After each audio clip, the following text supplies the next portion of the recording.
One of the things I love about a Michael Crichton film is that I'm always going to walk away feeling entertained, whether it's Congo, Jurassic Park, The 13th Warrior, or Timeline, which is an amazing film. I've seen this movie probably 15 times over the years. It never gets old.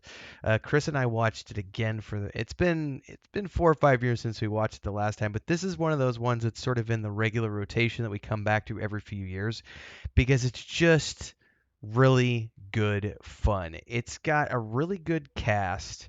It's 2003, so let's dive into this really quick because I'm not going to remember all the actors, so I actually need to pull this up. Obviously, we've got Paul Walker, and Gerard Butler.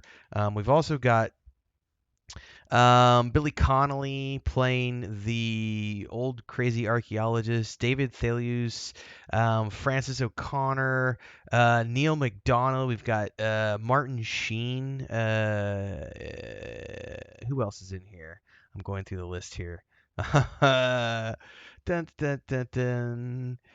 Michael, yeah, I just and Martin Scorsese, Ross of Sutherland.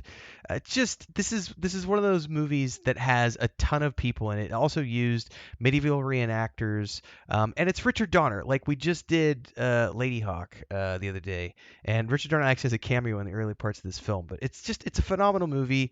It's one of those action films that is a medieval action film that blends modernity with really snappy dialogue and fast-paced everything, and it's a non-stop adventure from the start. So the essential essence of this is that we've got an old man driving on the highway. It's Richard Donner, and this guy appears out of nowhere, collapses into the middle of the highway. He's wearing medieval clothing, and we see this sort of weird flash sequence where he's running through the woods, and then suddenly he's on the highway and collapses. And they take him to the hospital, and the doctors are freaking out because like the arteries and everything in his body are like shifted, so they're not in alignment. They're all out of alignment, and he's dead, And here comes Neil McDonald's character, and he's obviously working for this company who wants to collect the body and all this other stuff, and he's got a amulet. He's like, oh, that's just a good luck charm. It turns out it's way more than a good luck charm.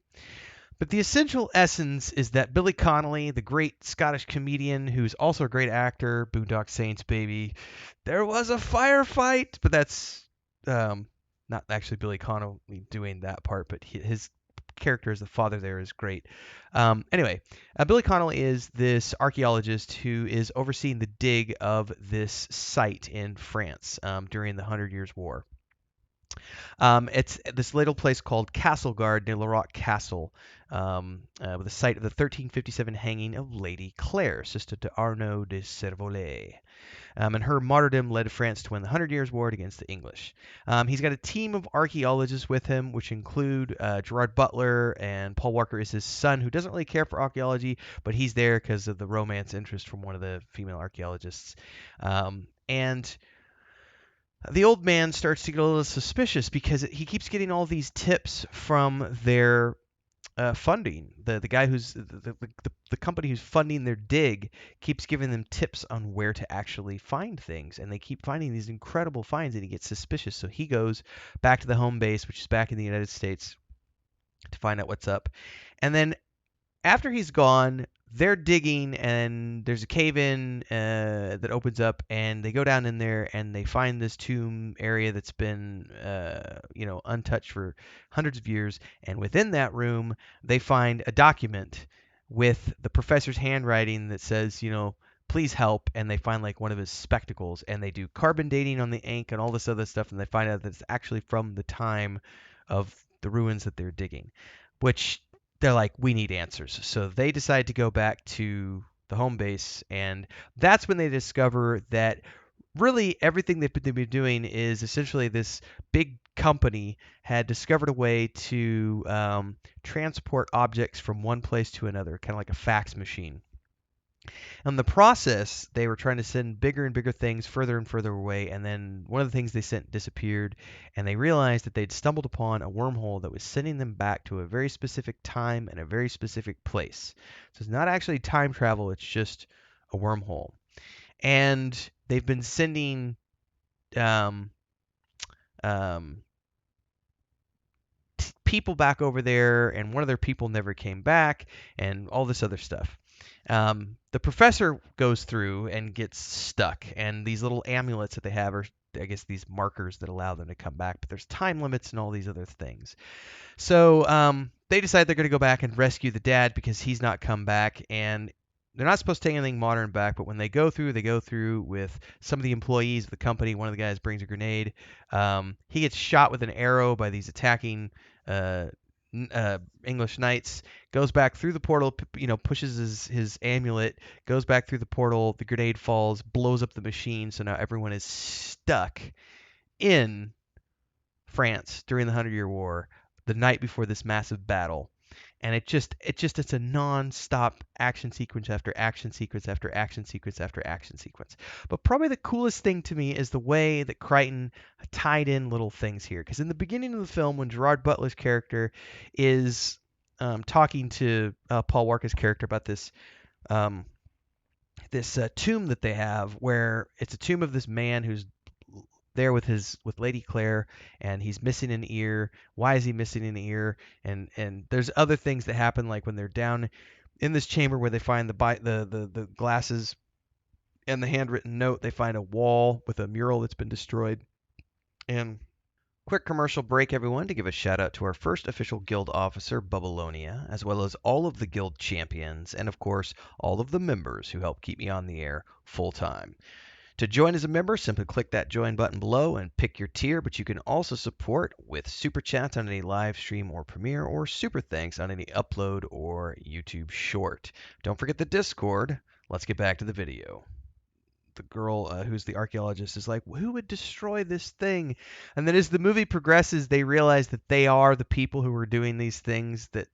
So she destroys this relief basically to get into this tunnel to help access to the castle, and the Gerard Butler's character ends up becoming the guy who saves Lady Claire, who gets his ear cut off and stays behind to have a life with her in medieval France. So there's just all these really cool things that happen, and of course, by the end of this, they all get back. Not all of them; some of them die along the way, but I don't want to spoil all of it for you. But it's great, and it's got some guys in there like Gerard Butler in an early role, Paul Walker in an early role, Michael Sheen in an early role. I might have said Martin Sheen at the beginning of the video. I apologize for saying that. I meant Michael Sheen in an early role. Just a lot of great cast members in this film, and it's one of these things where just the action never stops. So you've got all of these fight sequences. The costuming is great. There's the constant going back between the modern times as they try to fix the secondary backup machine so that everybody can come back from the time that they're in, and then going back to the medieval times. And through it all, we end up finding out that one of the guys who used to work for the company, who's played by Martin Scorsese' character, he got stuck back in those timelines, and he takes on the persona of this knight and has become, he was just employee number blah blah blah, but here in this time, he's actually the man at arms, or I forget what he's actually called. He's Sir William Decker instead of William Decker. Just so much really, really, really, really fun stuff in here. Unfortunately, the movie did really poorly at the box office, but I think that it's one of those really fun Michael Crichton films based on his books that I just think it's worth your time watching, just because it's fun. This is a popcorn movie. Like, it's not going to have groundbreaking dialogue or groundbreaking special effects. It's just a bunch of actors doing gigs to make a living and producing highly entertaining film. Go out there and watch this. I would give this probably an 8.5 out of 10. It does have some cheesy dialogue, and as much as I love Gerard Butler's performance in this movie, as well as Billy Connolly, Paul Walker, who, by the way, Paul Walker did some really good films. There's one I can't remember where he like ends up getting, like, I can't remember the name of the movie now, but I remember it was where he's like hunting down these pedophiles who are like, and it's a really grotesque like film where he's like getting revenge for all these people. And he did some really cool action stuff, like that everyone loves, like the Fast and Furious franchise. But he also did some really good dramatic acting. This is not one of those roles. Paul Walker in this film is like his Fast and Furious character, just like, oh, it's over the top, man. Like, oh my God, archaeology. Whereas Gerard Butler is way more. He like is this archaeologist who just is so in love with history and then decides to stay behind in France to become Lady Claire's husband. Um, Go watch this movie if you haven't already done so. If you have, drop your comments down there below. Like, subscribe, hit the bell icon so you never miss an update, and I'll see everybody in the next movie or TV show review that we do here on the channel, along with all the gaming and everything else we do. So check out the playlists, see you in the Discord, check out the member videos if you're a new member to the channel. See you next time, everybody. Happy watching.